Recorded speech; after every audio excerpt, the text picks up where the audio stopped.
Pregnancy related ಆಗಿ ಏನೇನೆಲ್ಲ ಪ್ರಾಬ್ಲಮ್ಸ್ನ face ಮಾಡ್ತೀವಿ, ನನಗೆ ಯಾಕೆ ಹಿಂಗಾಗ್ತಾ ಇದೆ, ನಮ್ಮ ಸುತ್ತಮುತ್ತ ಇರೋರು ನಮ್ಮ ತಲೆಗೆ ಹುಳ ಬಿಟ್ಟಂಗೆ ಬಿಟ್ಬಿಡ್ತಾರೆ. ಇದು ಎಲ್ಲರಿಗೂ ಆಗ್ಲೇಬೇಕು ಅಂತ ಏನಿಲ್ಲ, ಬಟ್ ಆಗೋರಿಗೆ ಅದು ಎಷ್ಟು ಟ್ರೊಮ್ಯಾಟಿಕಲ್ ಆಗಿರುತ್ತೆ ಅಂತ. ಯಾಕೆ ನಿನ್ ಫೇಸ್ ಹಿಂಗ್ ಆಗ್ಬಿಟ್ಟಿದೆ, ಏನಾಯ್ತು ಇಷ್ಟೊಂದು ಪಿಂಪಲ್ಸ್ ಆಗ್ಬಿಟ್ಟಿದೆ, ಹೇರ್ ಲಾಸ್ ಆಗೋ ಅಂತ ಚಾನ್ಸಸ್ ಇರುತ್ತೆ ತುಂಬ. ಜೊತೆಗೆ ಪಿಂಪಲ್ಸ್, ಬಾಡಿ ಹ್ಯಾಕ್ನೆ ಆಗತ್ತೆ. ಇಲ್ಲೆಲ್ಲ ನನಗೆ ಪಿಂಪಲ್ಸ್ ಇದೆ. ಆಕ್ಚುಲಿ ಹೇಳ್ಬೇಕಂತ ನನಗೆ ಗೊತ್ತಿರ್ಬೇಕಾದ್ರೆ ಇದು ಟೆಂಪ್ರವರಿ ಅಂತ ನಾನು, ಸೊ ಅದ್ರ ಬಗ್ಗೆ ನಾನು ಯಾವ್ದು ತಲೆ ಕೆಡ್ಸ್ಕೊಂತ ಇಲ್ಲ, ಇದ್ರೆ ಇರ್ಲಿ ಅನ್ನೋ ತರ ಬಿಟ್ಬಿಟ್ಟಿದೀನಿ ನಾನು. ಸೊ ಹೊಟ್ಟೆ ಮೇಲೆ ಸ್ಟ್ರೆಚ್ ಮಾರ್ಕ್ಸ್ ಬರೋದು it is very very common. ಹೊಟ್ಟೆ ಚಿಕ್ಕದಿದೆಯಲ್ಲ, ಮಗು ಬೆಳವಣಿಗೆ ಆಗಿರುತ್ತೆ, ಈ ತರ ಎಲ್ಲ ಕೇಳಿದಾಗ ಸ್ವಲ್ಪ ಬೇಜಾರಾಗತ್ತೆ. ಏನಂದ್ರೆ ಮೂಗು ಊದ್ಕೊಳ್ಳೋದು ಅದೆಲ್ಲ ಏನೂ ಇಲ್ಲ. ಹಾಯ್ ಹಲೋ ಎಲ್ರಿಗೂ ನಮಸ್ಕಾರ, welcome back to my channel. ನೀವು ನೋಡ್ತಿದ್ದೀರಾ ಹರ್ಷಿತಾ ಬೇರೀಶ್ ವ್ಲಾಗ್ಸ್. ಸೊ ಇವತ್ತಿನ ವ್ಲಾಗಲ್ಲಿ ಪ್ರೆಗ್ನೆನ್ಸಿ ರಿಲೇಟೆಡ್ ಆಗಿ ಏನೇನೆಲ್ಲ ಪ್ರಾಬ್ಲಮ್ಸ್ನ ಫೇಸ್ ಮಾಡ್ತೀವಿ ನಾವು ಪ್ರೆಗ್ನೆಂಟ್ ಇರೋ ಲೇಡೀಸ್ ಅಂತ ಅಂದ್ಬಿಟ್ಟು ಈ ವಿಡಿಯೋನಲ್ಲಿ ಡಿಸ್ಕಸ್ ಮಾಡೋದಕ್ಕೆ ಹೋಗ್ತಾ ಇದ್ದೀನಿ. ಸೊ ತುಂಬ ಜನಕ್ಕೆ ಒಂದು ಮೈಂಡಲ್ಲಿ ಕ್ವೆಶನ್ಸ್ ಇರುತ್ತೆ, ತುಂಬ ಕ್ವೆಶನ್ಸ್ ಇರುತ್ತೆ. ನನಗೆ ಯಾಕೆ ಹಿಂಗೆ ಆಗ್ತಾ ಇದೆ, ನನ್ನ ಬಾಡಿಗೆ ಯಾಕೆ ಈ ಥರ ಆಗ್ತಾಯಿದೆ, ಬೇರೆ ಎಲ್ಲರಿಗೂ ಹಿಂಗೇನಾ ಅಥವಾ ನನಗೆ ಮಾತ್ರ ಹಿಂಗೇನಾ ಅಂತ ಅಂದ್ಬಿಟ್ಟೆಲ್ಲ ಕ್ವೆಶನ್ಸ್ ಇರುತ್ತೆ. ಅದ್ರ ಜೊತೆಗೆ ನಮ್ಮ ಸುತ್ತಮುತ್ತ ಇರೋರು ಒಂದಷ್ಟು ಕ್ವೆಶನ್ಸ್ಗಳನ್ನ ನಮ್ಮ ತಲೆಗೆ ಹುಳ ಬಿಟ್ಟಂಗೆ ಬಿಟ್ಬಿಡ್ತಾರೆ. ಈ ಥರ ನಿನ್ಗೆ ಯಾಕಾಯ್ತು, ಈ ಥರ ಆಗ್ಬಾರ್ದಿತ್ತಲ್ವಾ, ಹಂಗೆ ಹಿಂಗೆ ಅನ್ನೋ ಥರ ಎಲ್ಲ. Let's start the video. ಅದಕ್ಕೂ ಮುಂಚೆ ಯಾರೆಲ್ಲ ನನ್ನ ಚಾನಲ್ಗೆ ಸಬ್ಸ್ಕ್ರೈಬ್ ಆಗಿಲ್ಲೋ ಬೇಗ ಬೇಗ ಹೋಗಿ ಸಬ್ಸ್ಕ್ರೈಬ್ ಆಗಿ ಆ್ಯಂಡ್ ಬೆಲ್ ಐಕನ್ ಕ್ಲಿಕ್ ಮಾಡಿ, ಸೊ ದಟ್ ನನ್ನೆಲ್ಲ ವಿಡಿಯೋಸ್ ನಿಮಗೆ ಫಸ್ಟ್ ಬರುತ್ತೆ ಅಂತ ಹೇಳ್ತಾ let's start the video. So ನಾವು ಪ್ರೆಗ್ನೆಂಟ್ ಆಗಿದ್ದೀವಿ ಅಂತ ಗೊತ್ತಾದಾಗಿಂದನೂ ನಮಗೆ ಒಂದೊಂದೇ ಪ್ರಾಬ್ಲಮ್ಸ್ಗಳು ಅಂತ ಹೇಳ್ಬೋದು, ಅಥವಾ ಏನೋ ಒಂದು ಇಂಬ್ಯಾಲೆನ್ಸ್ ಆಗೋ ಥರ ಅನ್ನಿಸ್ತಾ ಇರುತ್ತೆ. ಸೊ ಫಸ್ಟ್ ನಮಗೆ ಗೊತ್ತಾಗೋದು ಅಂತಂದರೆ ಫೇಸ್ ಇಂದಾನೆ. ಫೇಸಲ್ಲಿ ತುಂಬ ಪಿಂಪಲ್ಸ್ ಆಗೋದು ಸ್ಟಾರ್ಟ್ ಆಗುತ್ತೆ, ಡಾರ್ಕ್ ಸ್ಪಾಟ್ಸ್ ಆಗೋದು ಸ್ಟಾರ್ಟ್ ಆಗುತ್ತೆ, ಲಿಪ್ಸ್ ಎಲ್ಲ ಬ್ಲ್ಯಾಕ್ ಆಗೋಕ್ಕೆ ಸ್ಟಾರ್ಟ್ ಆಗುತ್ತೆ, ನೆಕ್ ಏರಿಯಾನಲ್ಲೂ ಬ್ಲ್ಯಾಕ್ ಆಗೋಕ್ಕೆ ಸ್ಟಾರ್ಟ್ ಆಗುತ್ತೆ. ಆ್ಯಂಡ್ ಇದು ಎಲ್ಲರಿಗೂ ಆಗಲೇಬೇಕು ಅಂತ ಏನಿಲ್ಲ, ಕೆಲವೊಬ್ಬರಿಗೆ ಆಗುತ್ತೆ, ಕೆಲವೊಬ್ಬರಿಗೆ ಆಗೋದಿಲ್ಲ. ಸೊ ಆಗದೆ ಇರೋರಿಗೆ ಏನೂ ಪ್ರಾಬ್ಲಮ್ ಇರೋದಿಲ್ಲ, ಅವರು ಆರಾಮಾಗಿ ಇರ್ತಾರೆ, ಏನು ಅಷ್ಟೊಂದು ತಲೆ ಕೆಡಿಸ್ಕೊಳ್ಳೋದಿಲ್ಲ ಅದ್ರ ಬಗ್ಗೆ ಎಲ್ಲ. ಬಟ್ ಆಗೋರಿಗೆ ಅದು ಎಷ್ಟು ಟ್ರೊಮ್ಯಾಟಿಕಲ್ ಆಗಿರುತ್ತೆ ಅಂತಂದರೆ ನಿಜವಾಗ್ಲೂ ಫಸ್ಟೆಲ್ಲ ಸ್ಕಿನ್ ಚೆನ್ನಾಗೇ ಇರುತ್ತೆ. ಪ್ರೆಗ್ನೆನ್ಸಿ ಅಂತ ಬಂದಾಗ ತುಂಬ ಪಿಗ್ಮೆಂಟೇಷನ್ಸ್ ಆಗೋದು, ತುಂಬ ಪಿಂಪಲ್ಸ್ ಆಗುವಂಥದ್ದು, ಅದು ತುಂಬ ಪೇನ್ಫುಲ್ ಆಗಿರುತ್ತೆ ಪಿಂಪಲ್ಸು. ಒಂಥರ ಪ್ರೆಗ್ನೆನ್ಸಿನೇ ಏನೋ ಒಂಥರ ನಮ್ಮದು ಏನಂತಾರೆ, ಒಂಥರ ಫುಲ್ ಏನಂತಾರೆ ಮೆಂಟಲಿ ನಾವು ಒಂಥರ ಸ್ಟ್ರೆಸ್ ಆಗಿಬಿಡ್ತೀವಿ ಪ್ರೆಗ್ನೆನ್ಸಿ ಟೈಮಲ್ಲಿ. ಸೊ ಆ ಸಿಚುವೇಶನಲ್ಲಿದ್ದಾಗ ಈ ಥರ ಫೇಸ್ ಎಲ್ಲ ಬ್ರೇಕೌಟ್ಸ್ ಆಗ್ತಿದೆ ಅಂತ ಅಂದಾಗ ನಮಗೆ ನಾವೇ ಕನ್ನಡಿಲಿ ನೋಡ್ಕೊಳಕ್ಕೆ ಒಂಥರ ಅನ್ನಿಸ್ತಾ ಇರುತ್ತೆ. ಬಟ್ ಆದ್ರೂ ಕೆಲವೊಬ್ಬರು ಏನು ಮಾಡ್ತಾರೆ ಅಂತಂದರೆ ಡಾಕ್ಟರ್ ಹತ್ರ ಕನ್ಸಲ್ಟ್ ಮಾಡಿ ಟ್ರೀಟ್ಮೆಂಟ್ ಎಲ್ಲ ತೊಗೊತಾರೆ. ಬಟ್ ಕೆಲವೊಬ್ಬರು ತೊಗೊಳ್ಳೋದಿಲ್ಲ. ಏನಕ್ಕೆ ಡಾಕ್ಟರ್ ಹತ್ರ ಕನ್ಸಲ್ಟ್ ಮಾಡ್ತಾರೆ ಅಂದರೆ ಅವ್ರಿಗೆ ಅವ್ರನ್ನ ಆ ಥರ ನೋಡ್ಕೊಳ್ಳೋದಕ್ಕೆ ಇಷ್ಟ ಆಗೋದಿಲ್ಲ ಆ್ಯಂಡ್ ತುಂಬಾ ತಲೆ ಕೆಡಿಸ್ಕೊಂಡ್ಬಿಡ್ತಾರೆ, ತುಂಬ ಅದೊಂಥರ ಡಿಪ್ರೆಷನ್ಗೆ ಹೋಗ್ಬಿಡ್ತಾರೆ ಅಂತ ಹೇಳ್ಬೋದು. ನನಗೆ ಯಾಕೆ ಈ ಥರ ಆಗ್ತಾ ಇದೆ ಅನ್ನೋ ಥರ. ಬಟ್ ಇನ್ನೊಂದೇನಂತಂದರೆ ಇನ್ನು ಕೆಲವೊಬ್ರು ಇರ್ತಾರೆ, ಓಕೆ ಇದು ಪ್ರೆಗ್ನೆನ್ಸಿ ಟೈಮಲ್ಲಿ ಅಂದರೆ ಗೊತ್ತಿರೋರಿಗೆ ಇದು ಕಾಮನ್ ಅಂತ ಗೊತ್ತಿರೋರಿಗೆ ಪ್ರೆಗ್ನೆನ್ಸಿ ಟೈಮಲ್ಲಿ ಇದೆಲ್ಲ ಕಾಮನ್, ಜಾಸ್ತಿ ತಲೆ ಕೆಡಿಸ್ಕೊಳ್ಳೋದು ಬೇಡ ಅಂತ ಅಂದ್ಕೊಂಡು ಬಿಟ್ಬಿಡ್ತಾರೆ. ಬಟ್ ಇನ್ನೊಂದೇನಂತಂದರೆ ನಾವು ಎಷ್ಟೇ ಧೈರ್ಯ ತೊಗೊಂಡ್ರು, ಅಂದರೆ ಇದೆಲ್ಲ ಇವಾಗ ಸದ್ಯಕ್ಕೆ ಬಂದಿರೋದು, ಮತ್ತು ಒನ್ಸ್ ಬೇಬಿ ಡೆಲಿವರ್ ಆದಮೇಲೆ ಎಲ್ಲ ಸರಿ ಹೋಗುತ್ತೆ ಅಂತ ನಮಗೆ ಗೊತ್ತಿದ್ರು, ನಮಗೆ ಕಾನ್ಫಿಡೆನ್ಸ್ ಇದ್ರೂ ನಮ್ಮ ಸುತ್ತಮುತ್ತ ಇರೋರು ಯಾಕೆ ನಿನ್ನ ಫೇಸ್ ಹಿಂಗಾಗ್ಬಿಟ್ಟಿದೆ, ಏನಾಯಿತು ಇಷ್ಟೊಂದು ಪಿಂಪಲ್ಸ್ ಆಗಿಬಿಟ್ಟಿದೆ ಅಂತೆಲ್ಲ ಬಂದು ಕೇಳಿದಾಗ ನಾವು ಅವ್ರಿಗೆ ಧೈರ್ಯವಾಗಿ ಆನ್ಸರ್ ಮಾಡಿರ್ತೀವಿ, ಏನಂತ ಇಲ್ಲ ಇದು ಈ ಟೈಮಲ್ಲೆಲ್ಲ ಕಾಮನ್ ಅಂತ ಅಂದ್ಬಿಟ್ಟು. ಬಟ್ ಆದರೂ ಒಂದು ಟೈಮಲ್ಲಿ ನಮ್ಗೆ ಅನಿಸುತ್ತೆ ಹೌದಲ್ವಾ ಏನಕ್ಕೆ ಇಷ್ಟೊಂದು. ಸೊ ನಮಗೆ ಅನ್ಸುತ್ತೆ ಒಂದು ಟೈಮಲ್ಲಿ ಹೌದಲ್ವಾ ಏನಕ್ಕೆ ನಮಗೆ ಈ ಥರ ಆಗ್ತಿದೆ, ಇಷ್ಟೊಂದು ಬ್ರೇಕೌಟ್ಸ್ ಆಗಿದೆ, ಬೇರೆಯವ್ರ ಸ್ಕಿನ್ನೆಲ್ಲ ಎಷ್ಟು ಗ್ಲೋ ಆಗ್ತಾ ಇದೆ, ನಮ್ದು ಯಾಕೆ ಈ ಥರ ಡಲ್ ಹೊಡಿತಾ ಇದೆ ಅಂತ ಅನ್ಸೋದಕ್ಕೆ ಆಗ್ಬಿಡತ್ತೆ. ಸೊ ದಯವಿಟ್ಟು ಯಾರೇ ಆದರೂ ಅಷ್ಟೇ ಪ್ರೆಗ್ನೆಂಟ್ ಲೇಡೀಸ್ಗೆ ನೀನು ಯಾಕೆ ಈ ಥರ ಇದೆಯಾ, ನೀನು ಯಾಕೆ ಇಷ್ಟೊಂದು ದಪ್ಪ ಆಗಿಬಿಟ್ಟಿದ್ಯಾ, ನೀನು ಯಾಕೆ ಇಷ್ಟೊಂದು ಸಣ್ಣ ಆಗಿಬಿಟ್ಟಿದ್ಯಾ, ಆ ಥರ ಕ್ವೆಶನ್ಸ್ ಎಲ್ಲ ಕೇಳೋದಕ್ಕೆ ಹೋಗಬೇಡಿ. ಅದ್ರ ಜೊತೆಗೆ ಫೇಸ್ ರಿಲೇಟೆಡ್ ಅಂತೂ ಕೇಳೋದಕ್ಕೆ ಹೋಗಬೇಡಿ. ಬಿಕಾಸ್ ಅಂದರೆ ಕನ್ಸರ್ನಿಂದ ಕೇಳ್ತಾರೆ, ಆಬ್ವಿಯಸ್ಲಿ ನನಗೆ ಗೊತ್ತು ಅದೆಲ್ಲ ಕನ್ಸರ್ನ್ ಇದ್ದಾಗ ಕೇಳ್ತಾರೆ ಅಂತ ಅಂದ್ಬಿಟ್ಟು. ಬಟ್ ಆದರೂ ಅದನ್ನು ತಗೊಳ್ಳೋ ಅಂಥ ಕೆಪಾಸಿಟಿ ನಮಗೆ ಇರುತ್ತೋ ಇಲ್ವೋ ಗೊತ್ತಿರಲ್ಲ ಪ್ರೆಗ್ನೆಂಟ್ ಲೇಡೀಸ್ಗೆ. ಬಿಕಾಸ್ ಆ ಟೈಮಲ್ಲಿ ಸ್ವಲ್ಪ ತುಂಬ ಲೋ ಫೀಲ್ ಮಾಡ್ತಿರ್ತಾರೆ ಪ್ರೆಗ್ನೆಂಟ್ ಲೇಡೀಸು. ಸೊ ಆ ಟೈಮಲ್ಲಿ ಸ್ವಲ್ಪ ಎನ್ಕರೇಜ್ಮೆಂಟೇ ಬೇಕಾಗಿರುತ್ತೆ. ಇಟ್ಸ್ ಓಕೆ, ಎಲ್ಲ ಸರಿ ಹೋಗುತ್ತೆ, ಒನ್ಸ್ ಬೇಬಿ ಡೆಲಿವರ್ ಆದಮೇಲೆ ಎಲ್ಲ ಕ್ಲಿಯರ್ ಆಗುತ್ತೆ, ಫೇಸ್ ಇಲ್ಲ ಅನ್ನೋ ಥರ ಯಾರಾದರೂ ಒಬ್ಬರು ಮಾತಾಡಿರಿದ್ರೆ ಚೆನ್ನಾಗಿರುತ್ತೆ ಅಂತ ನಮ್ಗನ್ಸುತ್ತೆ. ಇನ್ಸ್ಟೆಡ್ ಕೇಳೋದು ಬದಲು. ಜೊತೆಗೆ ಬರೀ ಪಿಂಪಲ್ ಒಂದೇ ಅಂತಲ್ಲ, ಹೇರ್ ಲಾಸ್ ಆಗೋವಂಥ ಚಾನ್ಸಸ್ ಇರುತ್ತೆ, ತುಂಬ ಹೇರ್ ಲಾಸ್ ಆಗುತ್ತೆ. ಸೊ ನನಗೆ ಸ್ಟಾರ್ಟಿಂಗ್ ಫಸ್ಟ್ 3 ಮಂತ್ಸು ಸಿಕ್ಕಾಪಟ್ಟೆ ಹೇರ್ ಲಾಸ್ ಆಗ್ತಿತ್ತು. ನಾನು ಯಾಕೆ ಇಷ್ಟೊಂದು ಹೋಗ್ತಾಯಿದೆ ಅಂದರೆ ಸ್ವಲ್ಪ ಸ್ವಲ್ಪ ಬರ್ತಿತ್ತು, ಬಟ್ ನನಗೆ ಇಷ್ಟಿಷ್ಟು ಹೋಗ್ತಾಯಿತ್ತು. ನಮ್ಮ ಮಮ್ಮಿ ಅದೇ ಕೇಳೋರು, ನನ್ನ ತಲೆಗೆ ಸ್ನಾನ ಮಾಡಿ ಬಂದಾಗೆಲ್ಲ, ಯಾರ್ದು ಇಷ್ಟೊಂದು ಕೂದಲು, ಏನಕ್ಕೆ ಇಷ್ಟೊಂದು ಉದುರಿದೆ ಅಂತ ಅಂದ್ಬಿಟ್ಟು ನಾನಂದರೆ ನಂದೇ ಮಮ್ಮಿ ಉದುರ್ತಾ ಇದೆ ಜಾಸ್ತಿ ಅಂತ ಅಂದೆ.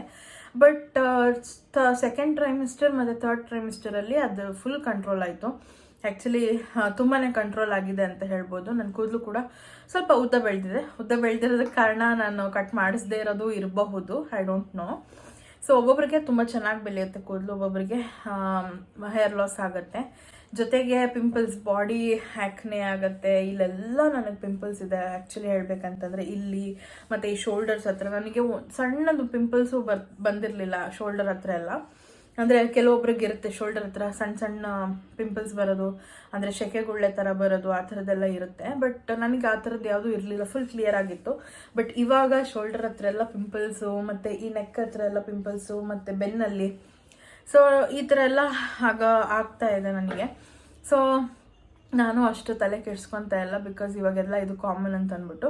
ಇನ್ಫ್ಯಾಕ್ಟ್ ನಾನು ಡಾಕ್ಟ್ರ್ ಹತ್ರ ಹೋಗಿ ಕನ್ಸಲ್ಟ್ ಮಾಡಿ ಎಲ್ಲನೂ ಮೆಡಿಸಿನ್ಸ್ ಎಲ್ಲ ತೊಗೊಬೋದು. ಬಟ್ ನನಗೆ ಗೊತ್ತಿರಬೇಕಾದ್ರೆ ಇದು ಟೆಂಪ್ರವರಿ ಅಂತ, ನಾನು ಯಾಕೆ ಸುಮ್ಮನೆ ಹೋಗಿ ಕನ್ಸಲ್ಟ್ ಮಾಡಲಿ.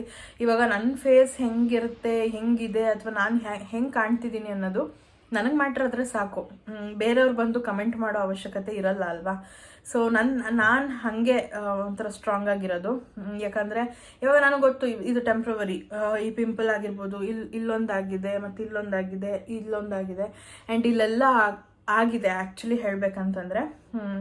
ಸೊ ಇದೆಲ್ಲ ಸಮ್ಟೈಮ್ಸ್ ನನ್ನ ಮುಖ ಫುಲ್ ಡಲ್ ಹೊಡಿತಾ ಇರುತ್ತೆ, ಸಮ್ಟೈಮ್ಸ್ ಫುಲ್ ಗ್ಲೋಯಿಂಗ್ ಆಗಿರುತ್ತೆ. ಸೊ ನನಗೆ ಗೊತ್ತು ನನ್ನ ಫೇಸ್ ಹೆಂಗಿರುತ್ತೆ ಅಂತ ಅಂದ್ಬಿಟ್ಟು. ಸೊ ಸ್ವಲ್ಪ ಅದರಿಂದ ಸ್ವಲ್ಪ ಧೈರ್ಯ ತೊಗೊತಾ ಇದ್ದೀನಿ ನಾನು. ಜೊತೆಗೆ ಈ ನೆಕ್ ಏರಿಯಾದಲ್ಲಿ ಫುಲ್ ಕಪ್ಪಗಾಗ್ತಾ ಇದೆ. ಈ ಲೆಫ್ಟ್ ಸೈಡ್ ಕಂಪೇರ್ ಮಾಡಿದ್ರೆ ರೈಟ್ ಸೈಡಲ್ಲಿ ಸಿಕ್ಕಾಬಟ್ಟೆ ಕಪ್ಪಗಾಗಿದೆ. ಅದು ಎಷ್ಟು ಉಜ್ಜಿದ್ರೂ ಹೋಗ್ತಾ ಇಲ್ಲ, ಏನೇ ಮಾಡಿದ್ರೂ ಹೋಗ್ತಾ ಇಲ್ಲ. ಆ್ಯಂಡ್ ಹೋಮ್ ರೆಮಿಡೀಸ್ ಕೂಡ ಮಾಡ್ಬೋದು, ಬಟ್ ಈ ಟೈಮಲ್ಲಿ ಅಷ್ಟೆಲ್ಲ ಪೇಷನ್ಸ್ ಇಲ್ಲ ನನಗೆ. ಸೊ ಅದ್ರ ಬಗ್ಗೆ ನಾನು ಯಾವುದೂ ತಲೆ ಕೆಡಿಸ್ಕೊತಾ ಇಲ್ಲ, ಇದ್ದರೆ ಇರಲಿ ಅನ್ನೋ ಥರ ಬಿಟ್ಬಿಟ್ಟಿದ್ದೀನಿ ನಾನು. ಜೊತೆಗೆ ಇನ್ನೂ ಒಂದೊಂದು ಪ್ರಾಬ್ಲಮ್ಸ್ ಏನಪ್ಪ ಅಂತಂದರೆ ಸ್ಟ್ರೆಚ್ ಮಾರ್ಕ್ಸ್. ಸೊ ಹೊಟ್ಟೆ ಮೇಲೆ ಸ್ಟ್ರೆಚ್ ಮಾರ್ಕ್ಸ್ ಬರೋದು it is very very common ಆಯಿತಾ ಪ್ರೆಗ್ನೆಂಟ್ ಲೇಡೀಸಿಗೆ. ಬಟ್ ಒಬ್ಬೊಬ್ರಿಗೆ ಬರುತ್ತೆ, ಒಬ್ಬೊಬ್ರಿಗೆ ಬರೋದಿಲ್ಲ. ಒಬ್ಬೊಬ್ಬರು ಅದನ್ನು ಪ್ರಿವೆಂಟ್ ಮಾಡೋದಕ್ಕೆ ಅಂತ ಅಂದ್ಬಿಟ್ಟು ಮಾಯ್ಶ್ಚರೈಸರು ಮತ್ತು ಆಯಿಲ್ಸು ಅದನ್ನೆಲ್ಲ ಅಪ್ಲೈ ಮಾಡಿ ಕಂಟ್ರೋಲ್ ಮಾಡ್ಕೊತಾರೆ. ಬಟ್ ಒಬ್ಬೊಬ್ಬರು ಅದನ್ನೆಲ್ಲ ಅಪ್ಲೈ ಮಾಡಿದ್ರೂ ಸ್ಟ್ರೆಚ್ ಮಾರ್ಕ್ಸ್ ಅನ್ನೋದು ಬರ್ತಾನೆ ಇರುತ್ತೆ. ಅದು ಏನು ಮಾಡೋದಕ್ಕಾಗಲ್ಲ. ನಮ್ಮ ಬಾಡಿ ಸ್ಟ್ರೆಚ್ ಆಗ್ತಿದೆ ಅಂತಂದಾಗ ಸ್ಟ್ರೆಚ್ ಮಾರ್ಕ್ಸ್ ಬರೋದು ಸಹಜ ಅಲ್ವಾ.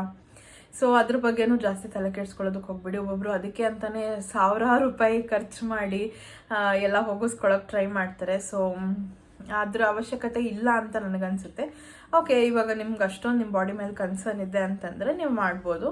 ಬಟ್ ನನಗೆ ಪರ್ಸ್ನಲಿ ಅಷ್ಟೊಂದೆಲ್ಲ ನನ್ನ ಬಾಡಿ ಮೇಲೆ ಕನ್ಸರ್ನ್ ಇಲ್ಲ ಅಂತಲ್ಲ, ಬಟ್ ಅಷ್ಟೊಂದೆಲ್ಲ ನಾನು ತಲೆ ಕೆಡಿಸ್ಕೊಳ್ಳೋದಿಲ್ಲ. ಓಕೆ, ಇವಾಗ ಏನೋ ಒಂದು ಆಗ್ತಿದೆ ಅಂತಂದರೆ ಏನು ಮಾಡೋಕ್ಕಾಗಲ್ಲ. ಅದು ಏನದು ಎನ್ವಿರಾನ್ಮೆಂಟಲ್ಲಿ ಯಾವ ಥರ ನಡ್ಕೊಂಡು ಬಂದಿದೆ ಆವಾಗಿಂದನೂ ಅದೇ ಥರನೇ ನ್ಯಾಚುರಲ್ ಪ್ರಾಸೆಸ್. ಅದು ಏನೂ ಮಾಡೋದಕ್ಕಾಗಲ್ಲ ಅಂತ ನನಗೆ ಗೊತ್ತಿರಬೇಕಾದ್ರೆ ನಾನು ಸುಮ್ಮನೆ ಯಾಕೆ ತಲೆ ಕೆಡಿಸ್ಕೊಂಡ್ಲಿ ಅಲ್ವಾ.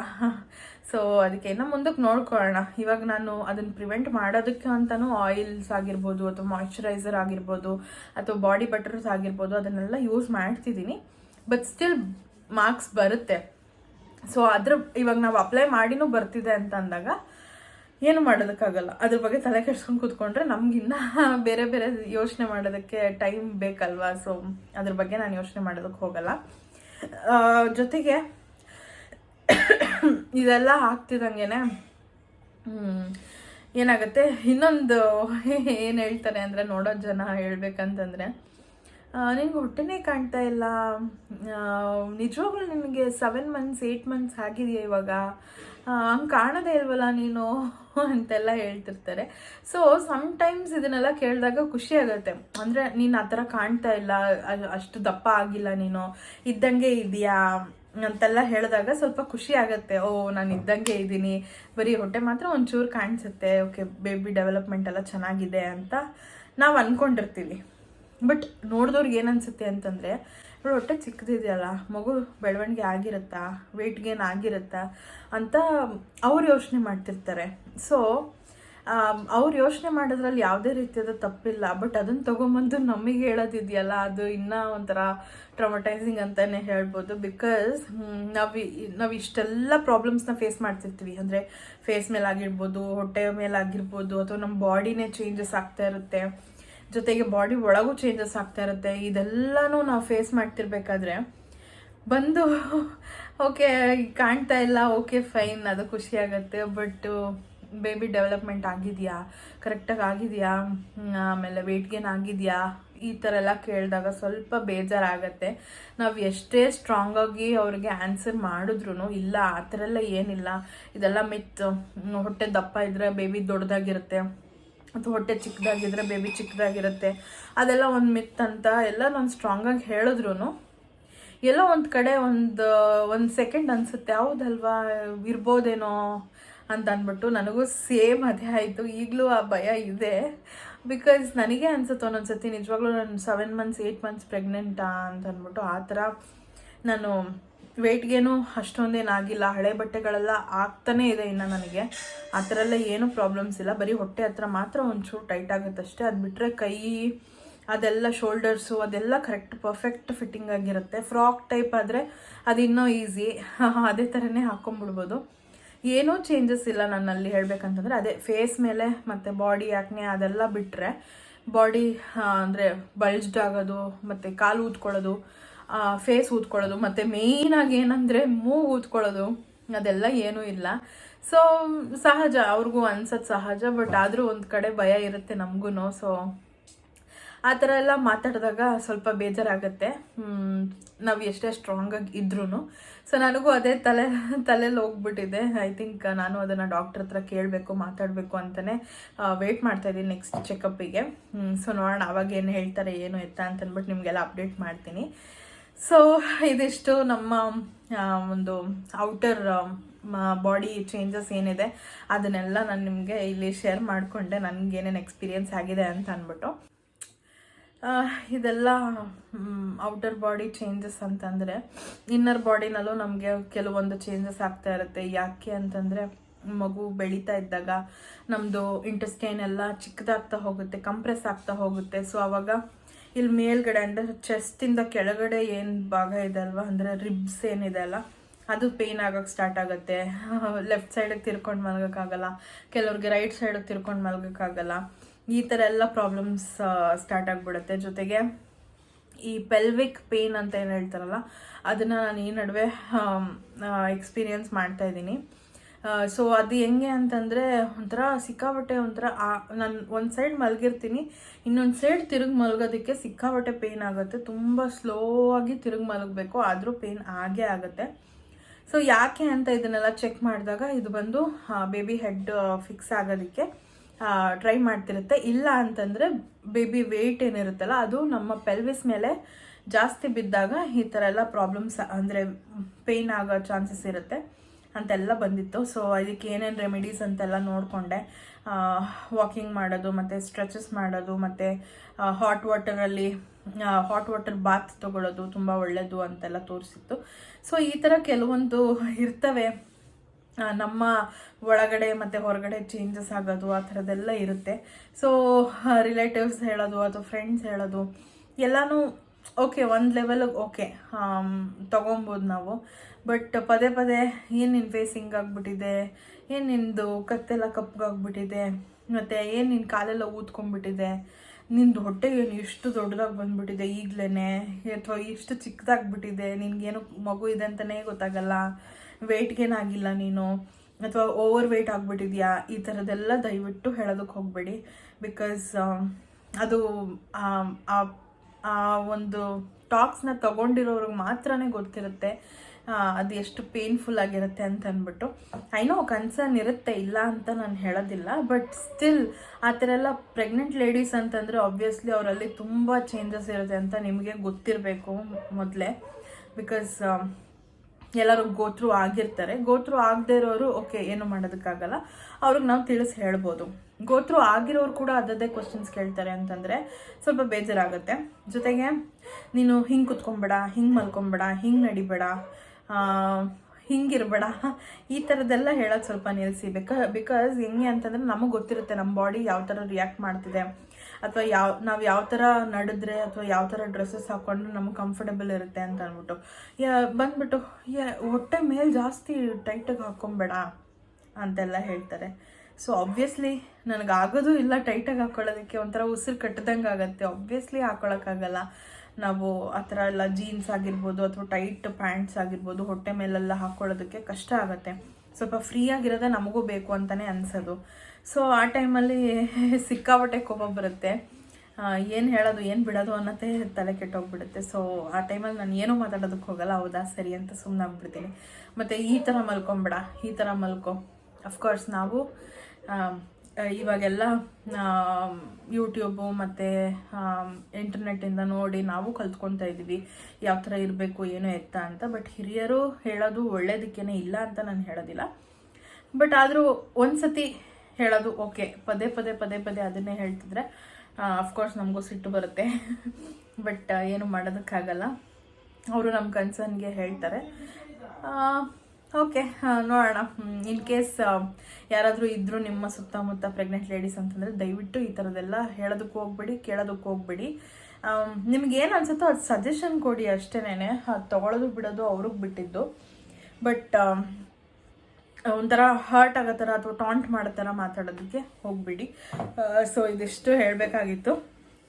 ಸೊ ನಾನು ಇದರಲ್ಲೇ ಸಿ ಸೆಕ್ಷನ್ ಡೆಲಿವರಿ ಮತ್ತು ನಾರ್ಮಲ್ ಡೆಲಿವರಿ ಬಗ್ಗೆ ಮಾತಾಡೋಣ ಅಂತ ಅಂದ್ಕೊಂಡೆ. ಬಟ್ ಇದರಲ್ಲೇ ಮಾತಾಡಿದ್ರೆ ಚೆನ್ನಾಗಿರೋದಿಲ್ಲ, ಅದಕ್ಕೆ ಒಂದು ಸಪ್ರೇಟ್ ವಿಡಿಯೋ ಮಾಡ್ತೀನಿ. ಬಿಕಾಸ್ ತುಂಬ ಲೆಂತ್ ಆಗಿಬಿಡುತ್ತೆ ವಿಡಿಯೋ. ಸೊ ಅದಕ್ಕೆ ಈ ವಿಡಿಯೋನ ಇಲ್ಲಿಗೆ ಎಂಡ್ ಮಾಡ್ತೀನಿ. ಐ ಹೋಪ್ ನಿಮ್ಮೆಲ್ಲರಿಗೂ ಇಷ್ಟ ಆಗಿದೆ ಅಂತ.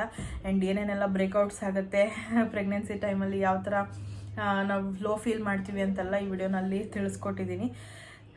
ಐ ಹೋಪ್ ನಿಮ್ಮೆಲ್ಲರಿಗೂ ಇಷ್ಟ ಆಗಿದೆ ಅಂತ. ಇಷ್ಟ ಆಗಿದೆ ಲೈಕ್ ಮಾಡಿ, ಶೇರ್ ಮಾಡಿ, ಕಮೆಂಟ್ ಮಾಡಿ, ಆ್ಯಂಡ್ ಸಬ್ಸ್ಕ್ರೈಬ್ ಮಾಡ್ಕೊಳ್ಳಿ, ಬೆಲ್ಲೈಕನ್ನ ಕ್ಲಿಕ್ ಮಾಡಿ.